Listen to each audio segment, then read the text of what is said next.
मैं महारथी अर्जुन का पुत्र अभिमन्यु हूँ। कुरुक्षेत्र के भीषण युद्ध में मैंने अपने पराक्रम और शौर्य का अद्भुत प्रदर्शन किया था। इस दौरान मैंने दुर्योधन, अश्वत्थामा, द्रोणाचार्य, कर्ण और पितामह भीष्म जैसे दिग्गजों का सामना किया था। कुरुक्षेत्र के 13वें दिन के युद्ध में मैंने ऐसा मृत्यु का तांडव किया था कि जिसे देख स्वयं काल भी ठहर उठा था और उसी रणभूमि में मेरा बलिदान मुझे अमर बना दिया। इस वीडियो में मेरे जन्म से लेकर मृत्यु तक पूरी कहानी है। कहानी शुरू होती है कुरुक्षेत्र के युद्ध से बहुत पहले, जब अर्जुन अपनी पत्नी सुभद्रा को युद्ध कौशल के रहस्य समझा रहे थे।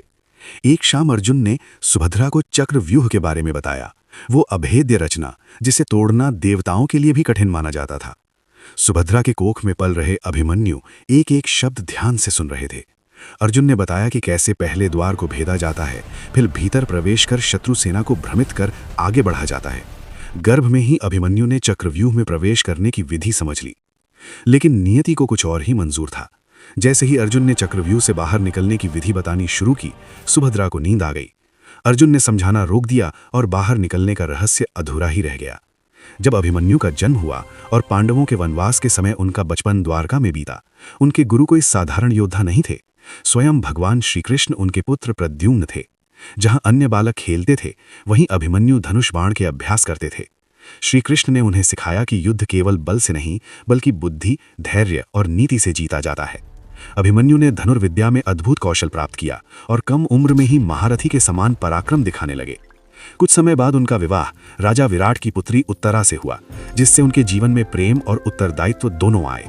युवावस्था तक आते आते अभिमन्यु एक ऐसे वीर बन चुके थे जिनमें अर्जुन का कौशल, कृष्ण की बुद्धि और पांडवों का साहस एक साथ दिखाई देता। जब कुरुक्षेत्र के युद्ध का पहला दिन शंखनाद के साथ ही दोनों सेनाएं एक दूसरे पर टूट पड़ी, तब सबकी नजरें अर्जुन के पुत्र अभिमन्यु पर टिकी थीं। ये अभिमन्यु के जीवन का पहला महायुद्ध था और उनके सामने खड़ी थी पितामह भीष्म की अजेय सेना। युद्ध शुरू होते ही अभिमन्यु ने अपने रथ को कौरव सेना के उस हिस्से की ओर मोड़ दिया जहां महारथी भीष्म स्वयं कमान संभाल रहे थे। पहले ही दिन अभिमन्यु का सामना किसी साधारण सैनिक से नहीं, बल्कि साक्षात गंगा पुत्र भीष्म से हुआ। पितामह ने बालक अभिमन्यु पर तीखे बाण छोड़े, लेकिन अभिमन्यु ने अद्भुत फुर्ती दिखाते हुए उन बाणों को हवा में ही काट दिया और प्रत्युत्तर में भीष्म पर 9 घातक बाण दाग दिए। भीष्म स्वयं इस बालक का कौशल देखकर दंग रह गए। भीष्म के बाद अभिमन्यु की भिड़ंत मद्रराज शल्य से हुई। शल्य एक अत्यंत अनुभवी योद्धा थे, लेकिन अभिमन्यु ने उनके रथ के घोड़ों को घायल कर दिया और एक सटीक बाण से शल्य का धनुष काट डाला।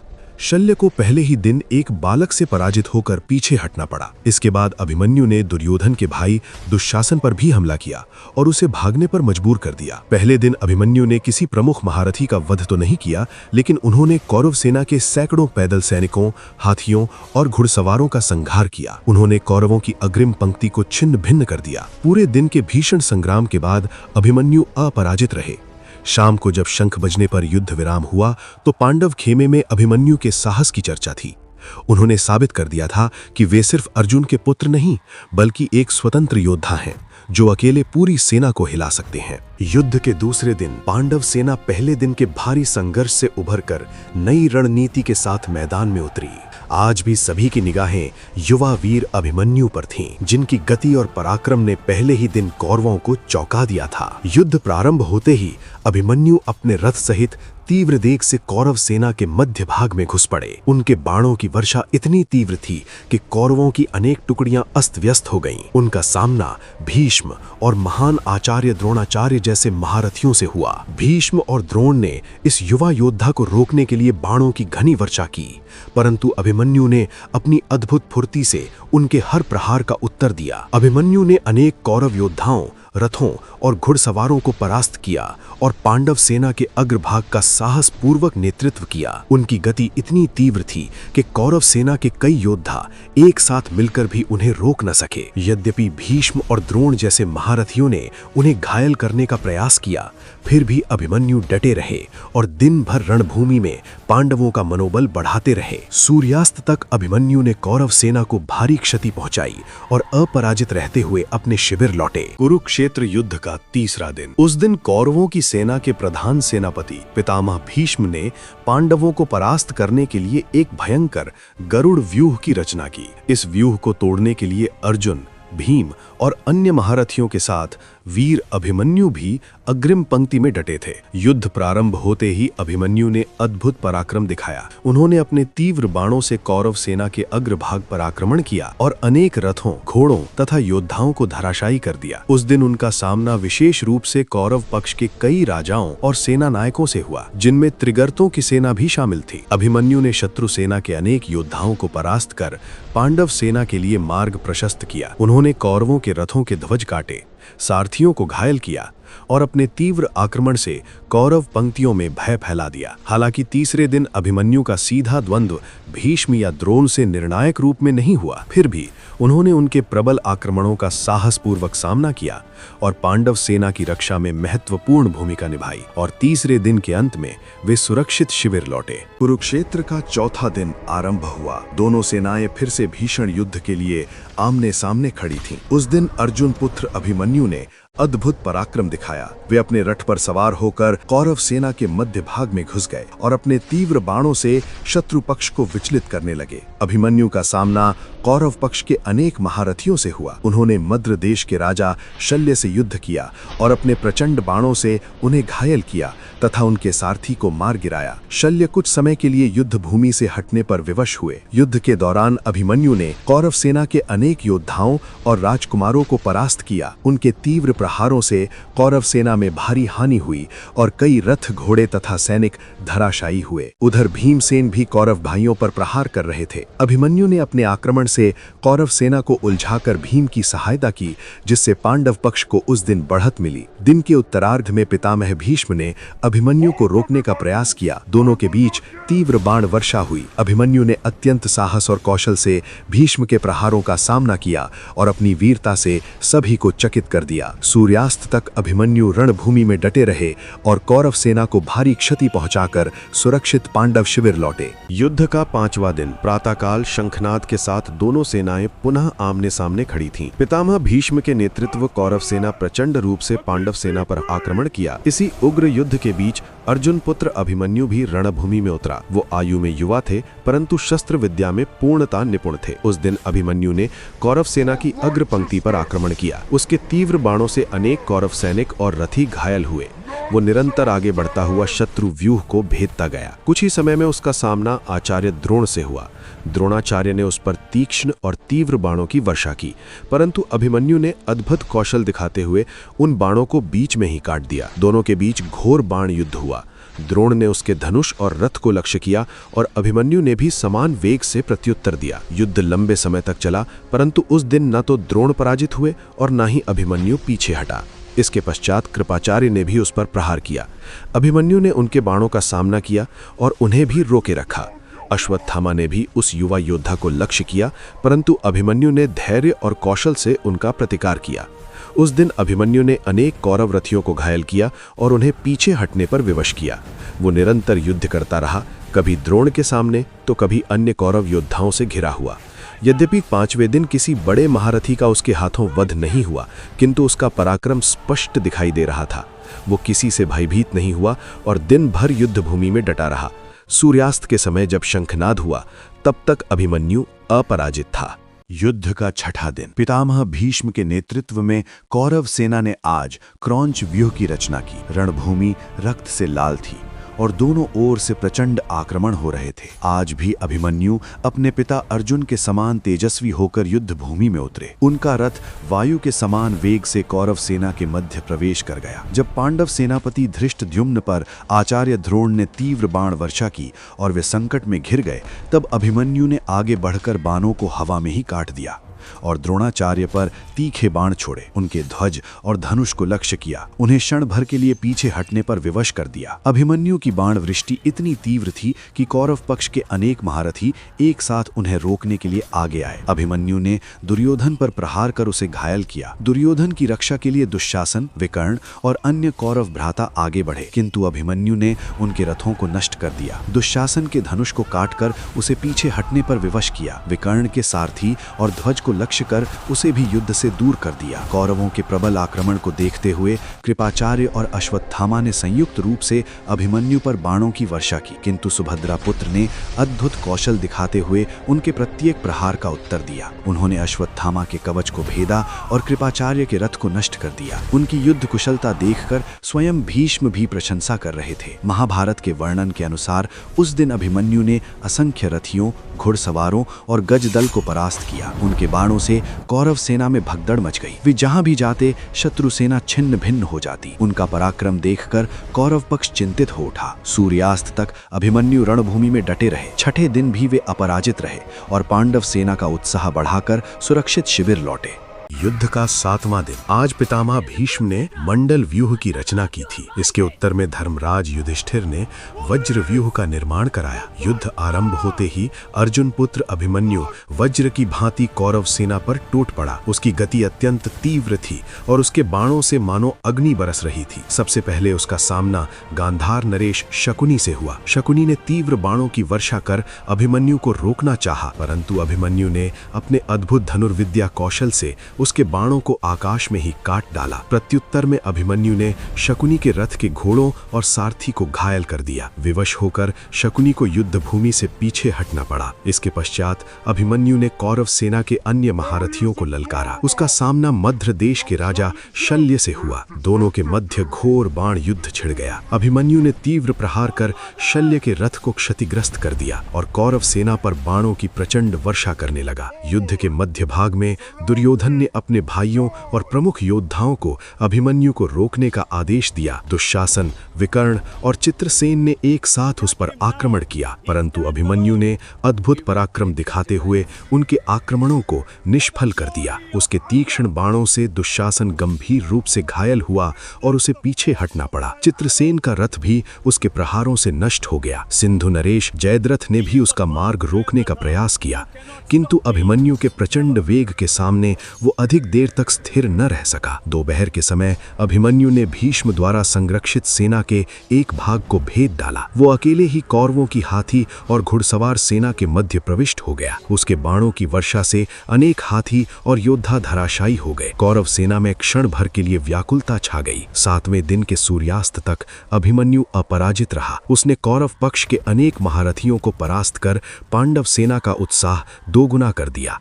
युद्ध का 8वां दिन। सूर्योदय के साथ ही रणभूमि में शंखनाद गूंज उठा। रथों के पहिए धूल उड़ाते हुए आगे बढ़े। आज पांडव सेना ने श्रृंगाटक व्यूह की रचना की थी। कौरव सेना का नेतृत्व कर रहे थे भीष्म पितामह। अजय, अडिग, प्रलय समान। युद्ध आरंभ होते ही अभिमन्यु ने अपने रथ को वायु वेग से आगे बढ़ाया। उनके धनुष की टंकार से दिशाएं कांप उठी।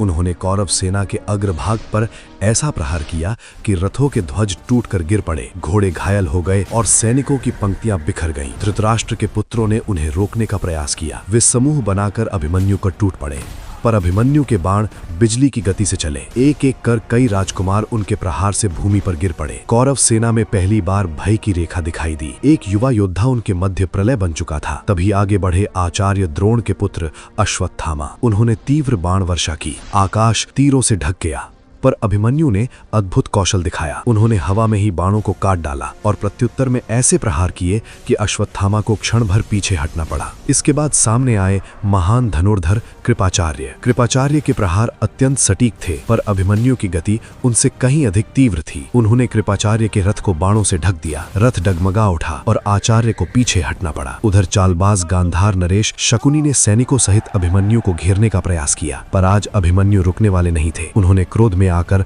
शकुनी की सेना को नष्ट कर दिया। शकुनी स्वयं युद्ध भूमि से दूर हट गया। इसी बीच रणभूमि के दूसरे छोर पर भीमसेन धृतराष्ट्र के पुत्रों का संहार कर रहे थे। कौरव सेना ने भीम को चारों ओर से घेर लिया। तभी अभिमन्यु वज्र की तरह वहां पहुंचे। उन्होंने कौरव सैनिकों को दूर धकेला, बाणों की वर्षा से मार्ग बनाया और भीम के चारों ओर रक्षा कवच बनकर खड़े हो गए। दोनों की संयुक्त प्रहार शक्ति से कौरव सेना का एक विशाल भाग नष्ट हो गया। रथ टूटे, हाथी गिरे, ध्वज धराशायी हुए। कौरव पक्ष के महारथी बार बार अभिमन्यु को रोकने आए, पर कोई उन्हें रोक न सका। उनकी गति अविराम थी। उनका पराक्रम अजेय था। संध्या तक रणभूमि रक्त रंजित हो चुकी थी। धृतराष्ट्र के अनेक पुत्र मारे जा चुके थे और आज भी अभिमन्यु पराजित रहे। युद्ध का 9वां दिन। आज पितामह भीष्म का रौद्र रूप प्रकट हुआ था। उनके धनुष से निकला प्रत्येक बाण पांडव सेना पर काल बन के बरसता था। रथ टूट रहे थे, हाथी गिर रहे थे और सैनिक भय से कांप उठे थे। ऐसे समय में अर्जुन पुत्र अभिमन्यु ने सीधे पितामह भीष्म को ललकारा। उन्होंने तीव्र वेग से बाणों की वर्षा की और भीष्म के रथ पर प्रहार किया। उनके प्रचंड प्रहार से भीष्म का ध्वज कटकर भूमि पर गिर पड़ा। पितामह भीष्म आज अत्यंत क्रोध में थे। उन्होंने प्रत्युत्तर में अग्नि समान बाण छोड़े और अभिमन्यु का कवच भेद दिया। उन्होंने अभिमन्यु को पूरी तरह से घायल कर दिया और आगे बढ़ गए। लेकिन अभिमन्यु ने हार नहीं मानी और अपना धनुष उठाया। इसके बाद आचार्य द्रोण स्वयं अभिमन्यु के सामने आए। द्रोण ने उनके धनुष को काट दिया, परंतु अभिमन्यु ने तुरंत दूसरा धनुष उठाया और बाणों की ऐसी वर्षा की कि आचार्य को भी सावधान होना पड़ा। उन्होंने द्रोण के रथ को क्षतिग्रस्त किया और सारथी को घायल किया। युवा होते हुए भी वो महारथियों को रोक रहा था। अभिमन्यु ने कृपाचार्य और कृतवर्मा पर तीव्र प्रहार किए। उनके बाणों से कई रथ नष्ट हो गए, अनेक सैनिक मारे गए। वो घायल था, परंतु उसकी गति वज्र के समान थी। जब अलम्बुश ने अपनी राक्षसी माया से चारों ओर अंधकार फैला दिया, आकाश में भ्रम, धरती पर भय, सैनिक दिशाहीन हो उठे, परंतु अभिमन्यु विचलित नहीं हुए। उन्होंने तीव्र बाणों की वर्षा की, एक के बाद एक प्रहार। उनके दिव्य अस्त्रों के तेज से अलम्बुश की माया भंग हो गई। राक्षस घायल हुआ और युद्ध भूमि से पीछे हटने को विवश हो गया। आज अभिमन्यु पूरी तरह से घायल हो चुका था, परंतु अपने पराक्रम से कई महारथियों को टक्कर दी और अपराजित रहे।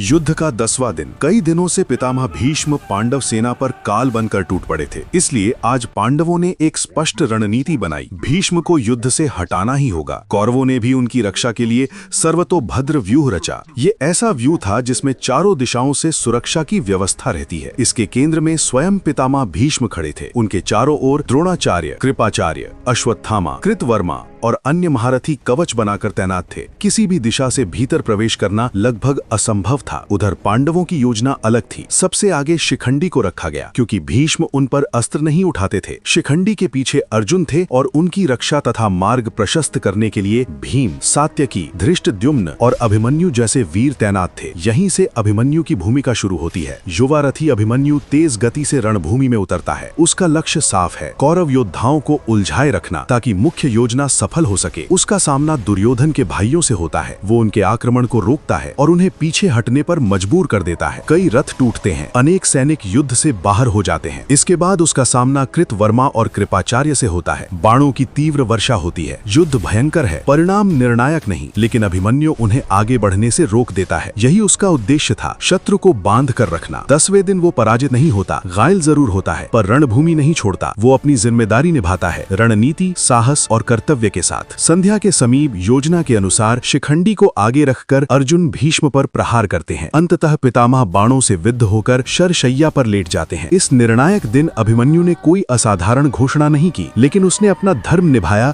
रणभूमि में डटकर, रणनीति को सफल बनाकर और अपने कर्तव्य को पूरा करके।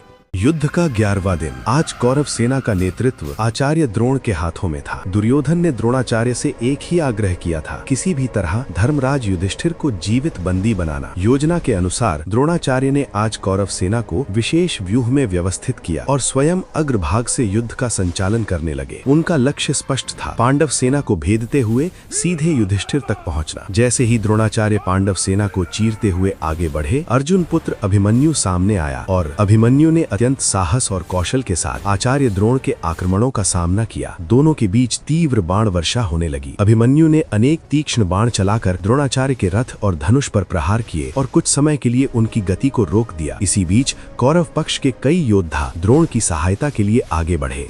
अभिमन्यु ने उनका भी डटकर सामना किया। युद्ध में उसने कई रथों को नष्ट किया और अनेक सैनिकों को पीछे हटने पर मजबूर किया। युद्ध भूमि में अभिमन्यु का सामना कर्णपुत्र वृषसेन से भी हुआ। दोनों युवाओं के बीच तीव्र संघर्ष हुआ, परंतु अभिमन्यु के प्रहारों से वृषसेन को पीछे हटना पड़ा। दिन भर के युद्ध में अभिमन्यु ने कौरव सेना के कई प्रमुख योद्धाओं को उलझाए रखा। इसी कारण द्रोणाचार्य उस दिन अपने मुख्य उद्देश्य युधिष्ठिर को बंदी बनाने में सफल नहीं हो सके। सूर्यास्त तक युद्ध चलता रहा और दिन के अंत में अभिमन्यु पांडव सेना में सुरक्षित लौट आया। युद्ध का 12वां दिन। 11वें दिन आचार्य द्रोण युधिष्ठिर को बंदी बनाने में असफल रहे थे, इसलिए 12वें दिन शकुनी और दुर्योधन ने एक नई चाल चली। उन्होंने संशप्तक योद्धाओं को अर्जुन को चुनौती देने के लिए भेजा ताकि अर्जुन मुख्य युद्ध क्षेत्र से दूर चले जाएं। जैसे ही अर्जुन दूर गए, द्रोणाचार्य ने अपनी पूरी शक्ति युधिष्ठिर को बंदी बनाने में लगा दी। लेकिन आज द्रोण के रथ और युधिष्ठिर के बीच जो अजेय योद्धा खड़ा था वो कोई और नहीं, सुभद्रा पुत्र अभिमन्यु था। जब द्रोणाचार्य अपनी विशाल सेना के साथ युधिष्ठिर की ओर बढ़े,